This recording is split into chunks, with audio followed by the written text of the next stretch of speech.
This court is a toy, Simpson. I run this state, and men like you move when I say so. I walked into the courtroom that morning with a sense that something was fundamentally different. The air didn't just carry the usual weight of tension, it bore the distinct scent of defiance. For me, this bench has never been just a piece of furniture made of wood and stone. It is a sanctuary, a place where every earthly title and every measure of worldly power must halt at the door.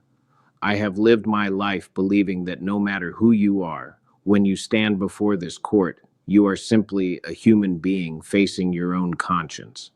Today, my courtroom welcomed a man whose name is known throughout the entire state, Governor Sterling. He sat there in the front row, not with the posture of a man awaiting judgment, but with the air of a monarch observing his subjects.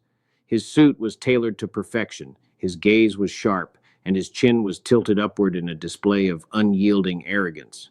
Beside him stood a massive team of lawyers, men and women paid to find every legal loophole to shield his actions. The charges were grave: embezzlement of public funds and abusing his power to pressure investigators. I adjusted my glasses and looked down at the thick file on my desk. The murmur in the gallery died down instantly as I cleared my throat. In that moment, I knew that millions of eyes were watching this trial through their screens, searching for something that reality often fails to provide: justice that is fair and absolutely uncompromising. Governor Sterling, I began, my voice low and measured, carrying the weight of decades spent on this bench. Do you understand why you are here today? Sterling did not stand immediately. He rose slowly, adjusting his cufflinks, and then looked at me directly in the eye with a smirk that dripped with mockery. Judge Simpson, I am here because of a ridiculous misunderstanding created by your subordinates, and I hope, for the sake of your court and your own career, that we can reconcile this matter very quickly. A soft sigh escaped the prosecutor. That arrogance wasn't just directed at me. It was directed at the very system of law I have spent my life defending. I felt my pulse quicken, but my face remained a mask of calm. This was no longer just a legal proceeding. This was a battle between a single man's ego and the ultimate authority of the law. Governor Sterling's words hang in the air like a thick, foul smog. He didn't just speak. He projected a sense of entitlement that sought to diminish everything this room stood for. I looked at the court reporter, then back at him. My silence was intentional, a tool I've used for decades to let the weight of the moment settle on those who believe they are too big for the chair they sit in. I am an analyst of human behavior as much as I am a judge, and I saw exactly what he was doing. He was trying to turn a legal proceeding into a press conference. This matter will be concluded when the law has been satisfied, Governor, and not a second ago, I replied. My voice was like ice, devoid of the heat he was clearly trying to provoke. I could see his jaw tightening. He wasn't used to being told no or wait. In his political world, now was the only speed that exists, and yes was the only answer he accepted from his subordinates. As the prosecutor began to read the specific counts of the indictment, detailing the millions of dollars diverted from a children's hospital fund into private campaign accounts, the governor didn't even pretend to listen. He turned to his lead counsel, laughing loudly enough for the microphones to catch it. It wasn't just a conversation, it was a performance of dismissal. It was a clear attempt to signal to his followers watching at home that this entire proceeding was a farce, a mere obstacle in his path to further power. Your Honor, if I may, Sterling interrupted, standing up without being recognized by the court. His lawyers tried to pull him back by his sleeve, but the man was consumed by his own image. This is a political witch hunt. The people of this state elected me to lead, not to be lectured by a man in a black robe who represents a system that has failed them. The gallery gasped. The tension moved from a low hum to a roar. This was the moment where many judges might lose their temper, but I knew better. To yell is to lose authority. To be calm is to be the law itself. I leaned forward, my hands clasped on the bench, feeling the collective breath of the room being held in anticipation of my response. Governor Sterling, I said. The silence followed my words so absolutely you could hear the clock ticking on the far wall. In this room, that black robe represents the only relevance that matters. You speak of the people who elected you, but I speak of the law that governs both you and them. You will sit down, you will remain silent, and you will wait for your turn to speak. If you interrupt this court one more time, I will ensure you understand exactly what relevant means in the context of a jail cell. He stared at me, his eyes burning with a fury that most people never dare to show in public. He thought his title was a shield. He was about to find out it was a target. The silence that followed my warning was heavy, but it was only the beginning of the end for Governor Sterling's carefully constructed facade.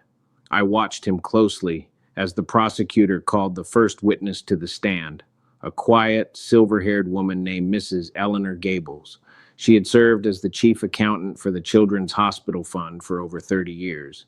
She was the kind of person who lived by the numbers, a woman whose life was built on the foundation of integrity. As she took the oath, I noticed a shift in the governor's body language. In my years on this bench, I have learned that the body often speaks long before the tongue. His leg began to bounce, a rhythmic, nervous tick that betrayed the stillness of his upper body. He looked away from her, his gaze wandering toward the high windows of the courtroom. It is a common tell in physiognomy. When a person cannot look at their accuser, it is often because their conscience has already found them guilty. Mrs. Gable began to speak, her voice trembling but clear. She described the discrepancies, a polite word for the millions of dollars that had disappeared into thin air. She spoke about the equipment that was never bought, the specialized beds that never arrived, and the families who were told there was no room for their sick children because of budgetary constraints. As she spoke, I felt a familiar heat rising in my chest. This wasn't just about a ledger. This was about the betrayal of the most vulnerable members of our society. I looked back at Sterling. The smirk was gone. His face had turned a shade of pale that no amount of expensive foundation could hide. His hands, which had been resting so confidently on the table moments ago, were now clenched into tight, white-knuckled fists. I leaned forward slightly, making sure my eyes were fixed on him. I wanted him to feel the weight of every child he had forgotten in his pursuit of a larger campaign chest. "Governor Sterling," I said, my voice cutting through the emotional testimony. "The witness is describing a children's ward with empty beds and broken promises. Do these numbers look familiar to you?" One of his lawyers jumped up to object, but Sterling didn't wait for his counsel to speak. He let out a sharp, cynical laugh, a sound that echoed through the silent courtroom like a slap. "Your Honor, Mrs. Gable is a disgruntled employee who doesn't understand the complexities of statewide financial management. This is theater, not accounting." The audacity of his condemnation was an emotional grave, a direct hit to the sense of justice and compassion of everyone in that room. He wasn't just denying the crime, he was mocking the victims. He thought he was still in a debate on a campaign trail where he could spin a lie into a victory. He forgot that in my courtroom there are no spin doctors, only the truth. I held his gaze for 5 long seconds. I saw the sweat beginning to bead on his forehead. The peacock was starting to lose its feathers. Governor Sterling's laughter was a serrated blade cutting through the dignity of the room. It was the sound of a man who believed that if he couldn't win with facts, he could win with intimidation. I watched Mrs. Gables. She looked smaller in that witness chair than she had moments before. Her shoulders hunched and her eyes, the eyes that had seen 30 years of numbers and truth, were now clouded with a sudden, sharp fear. Sterling didn't wait for his lawyers this time. He stood up, leaning over the defense table, his presence looming like a dark cloud over the proceedings. "Your Honor," he barked, his voice projecting that practiced political resonance. "Let's be honest, Mrs. Gable has been reaching retirement age for a long time. Perhaps her discrepancies are nothing more than the confused ramblings of a woman whose memory isn't what it used to be. Are we really going to stall the state's progress based on the hallucinations of a disgruntled elderly clerk?" The insult was calculated. It was a death point aimed at her dignity. He was trying to gaslight her, to make her doubt her own reality in front of the world. I didn't hit the gavel immediately. Sometimes the loudest sound in a courtroom is the silence of a judge who is watching a predator reveal his true nature. I looked at Mrs. Gable's hand on the witness stand. It was trembling, not from the frailty of age, as Sterling suggested, but from the raw vibration of being bullied by a man she had once respected. This is the physiognomy of injustice, the way the body reacts when the soul is being attacked. Governor Sterling, I said, my voice barely above a whisper, yet it silenced him more effectively than a shout ever could. He stopped mid-sentence, his finger still pointed toward the witness. Sit down. I am merely pointing out. I said, sit down, I repeated, the steel in my voice now cold and unmistakable. You have spent your career standing on stages, looking down at crowds, but in this room, you are not on a stage. You are in a court of law, and in my court, we do not disparage the service of a woman who was working for the people of this state while you were still learning how to lie for a living. I turned my attention to Mrs. Gables. I let the hardness leave my face. Mrs. Gable, I said softly, look at me, not at him, at me. This man cannot hurt you here. The numbers you brought are not hallucinations. They are the voices of the children who didn't get their beds because of a misunderstanding. Do you have the courage to tell us where the rest of that money went? She looked at me, and for the first time the trembling in her hand stopped. She took a deep breath, straightened her spine, and looked directly back at the governor. The bully had tried to break her, but he had only succeeded in reminding me why I wear this robe. Sterling sat down, his face flushed a deep, angry crimson. He thought he could silence the truth by attacking the messenger. He was about to find out that the truth has a way of becoming much louder when you try to scream over it. The courtroom was so quiet that the sound of the prosecutor's footsteps on the polished wood sounded like thunder. She approached my bench and handed me a single thin blue folder. It didn't look like much, just a few sheets of paper. And hung in this room, those pages carried the weight of 1,000 betrayed lives. I opened the folder. My eyes scanned the bank statements, the routing numbers, and the digital signatures that connected a charitable foundation in the state capital to a private shell company in the Cayman Islands. I looked up at Governor Sterling. He was trying to maintain that statesman pose, but I could see the cracks widening. His breathing had become shallow. This is what I call the physiognomy of the trapped, when the ego still wants to fight, but the lungs know the air is running out. Governor Sterling, I said, my voice echoing with a judicial finality. I'm looking at a series of wire transfers. They began exactly 3 days after the hospital fund was signed into law. $5 million. 10 million, then 20, all directed to an account titled the Sterling Legacy Fund. Tell me, Governor, what kind of legacy were you building with money meant for pediatric oncology?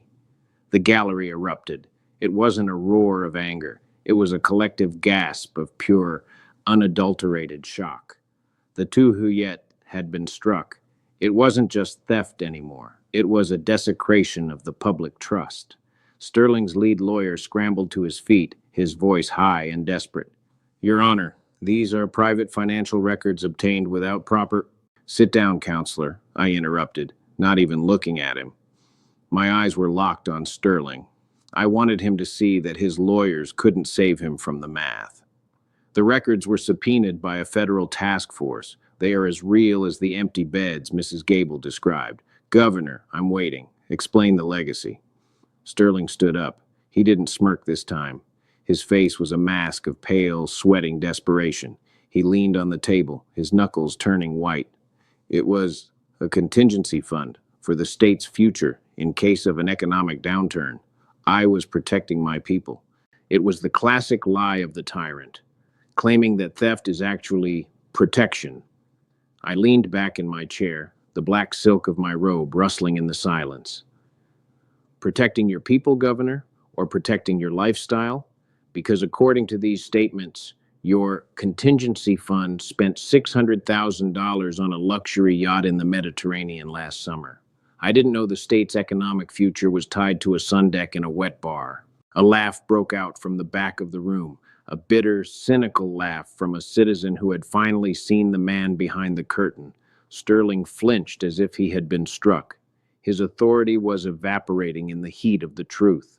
He looked around the room, searching for a friendly face, a loyal supporter, a camera to lie to, but all he found were the cold, judging eyes of the people he had robbed. The golden parachute he had built for himself was failing to open, and the ground was coming up fast. Governor Sterling stood frozen for a moment, the silence of the courtroom pressing in on him like a physical weight.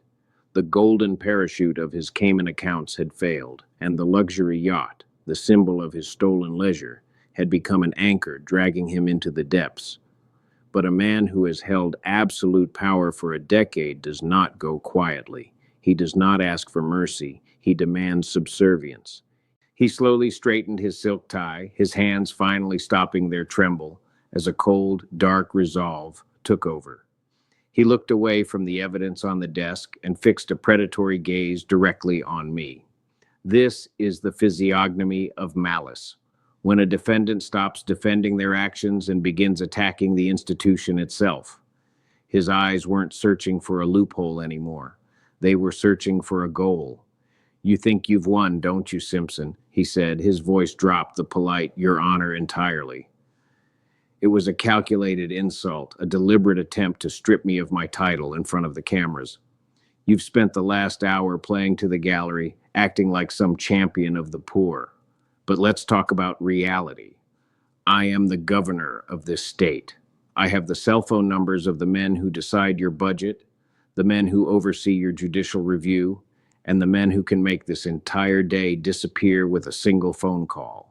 He took a step toward the bench, ignoring the bailiff who moved instinctively closer. "This court is a toy compared to the machinery I run. If you proceed with this charade, I will ensure that by tomorrow morning you are sitting in a basement office in the middle of nowhere, presiding over traffic tickets for the rest of your miserable career. Do you understand me? You are overstepping your lane, and the road back is closing." A ripple of genuine fear moved through the gallery. The people knew he wasn't lying about his influence. They had seen him crush opponents before. This was the pressure point of fear. He was trying to show the world that the law is just a suggestion for those who own the lawmakers. I let his threat hang in the air for a long, uncomfortable minute. I didn't reach for my gavel. I didn't raise my voice. I simply leaned forward until I was just inches from the edge of the bench, looking down at him. "Governor Sterling," I said, my voice so quiet it forced everyone in the room to lean in just to hear it. "You speak of phone calls and budgets. You speak of basement offices and career endings. It's fascinating, really. In your world, everything is a transaction. Everything is for sale.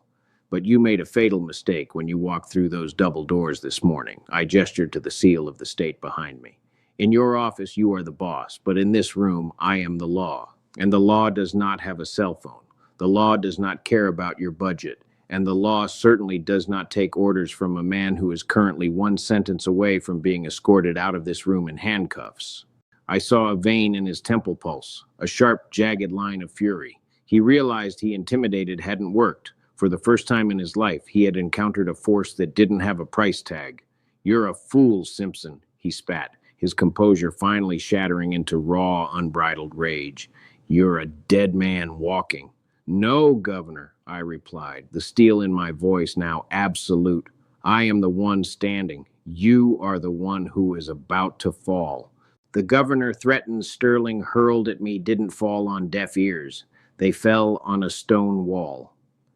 I looked at him, and for the first time in our exchange, I felt a deep sense of pity. Not for his situation, but for the emptiness of a soul that believed power was a substitute for character. The cameras were rolling, the gallery was breathless, and the world was watching to see if the Simpson bench would bend under the pressure of a political giant. I reached out and slowly took hold of my gavel. It is a small tool made of simple wood, but in this moment it is the heaviest object in the state. I didn't bang it yet. I simply held it, letting the governor see the instrument that was about to dismantle his empire. This is the physiognomy of finality, when the defendant realizes that his words no longer have currency, and the only thing left is the price he must pay. Governor Sterling, I began. My voice carried a resonance that seemed to vibrate the very walls of the courtroom. You have spent your life looking for the price of every man.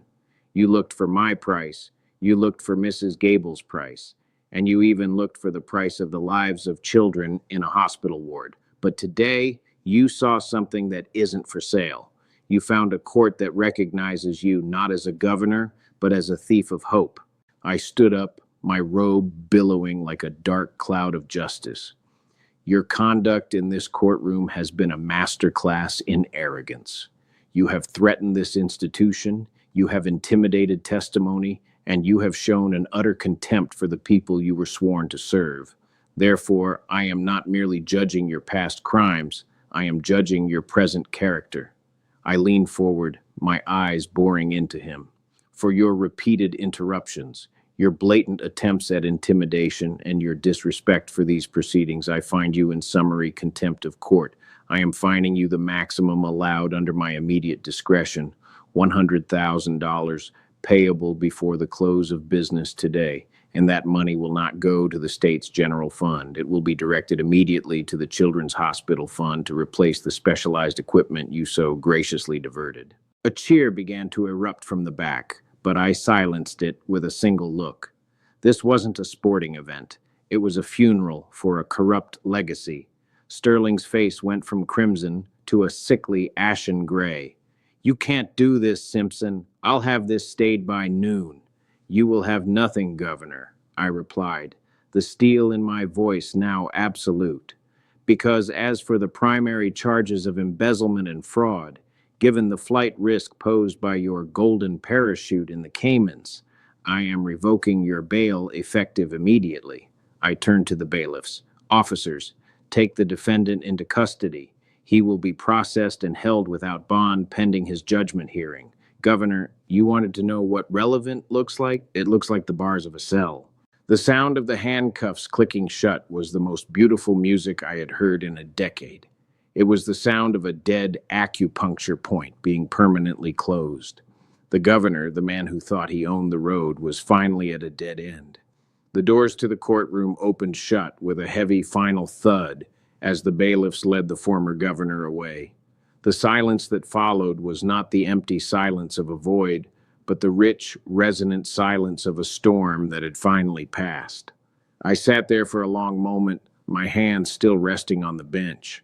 I looked at the empty seat where Governor Sterling had sat, a seat that just hours ago had been occupied by the most powerful man in the state, and was now just another piece of furniture.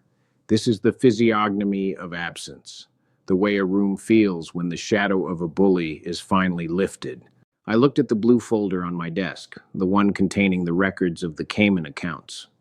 Then I looked at Mrs. Gable, who was still sitting in the front row, her hands folded neatly in her lap. She wasn't cheering, she was simply breathing. For her, this wasn't about a political victory. It was about the restoration of a truth she had protected for 30 years. I gave her a small, respectful nod. She didn't need words from me. She had the satisfaction of knowing that her integrity had outlasted his empire.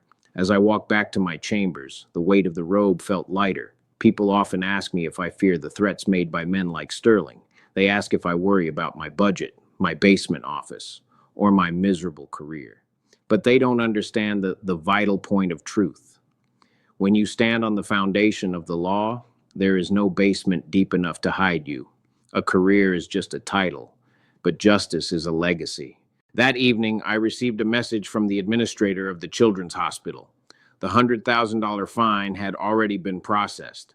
By next week, the oncology ward will have the new specialized monitors they had been denied for years. Those monitors won't just track heartbeats, they will be the physical manifestation of a governor's accountability.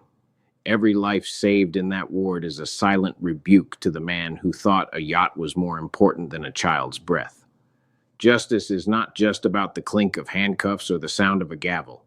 It is about the balance of the scales.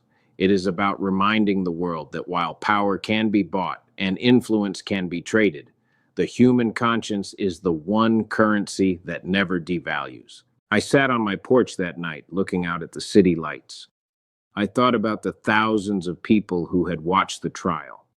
I hoped they didn't just see a show. I hope they saw a reminder that no matter how high a man climbs, he can never climb high enough to escape the reach of his own actions. Character is what you do when you think no one is looking, but law is what happens when the world finally decides to open its eyes. The case of Governor Sterling is over, but the lesson remains.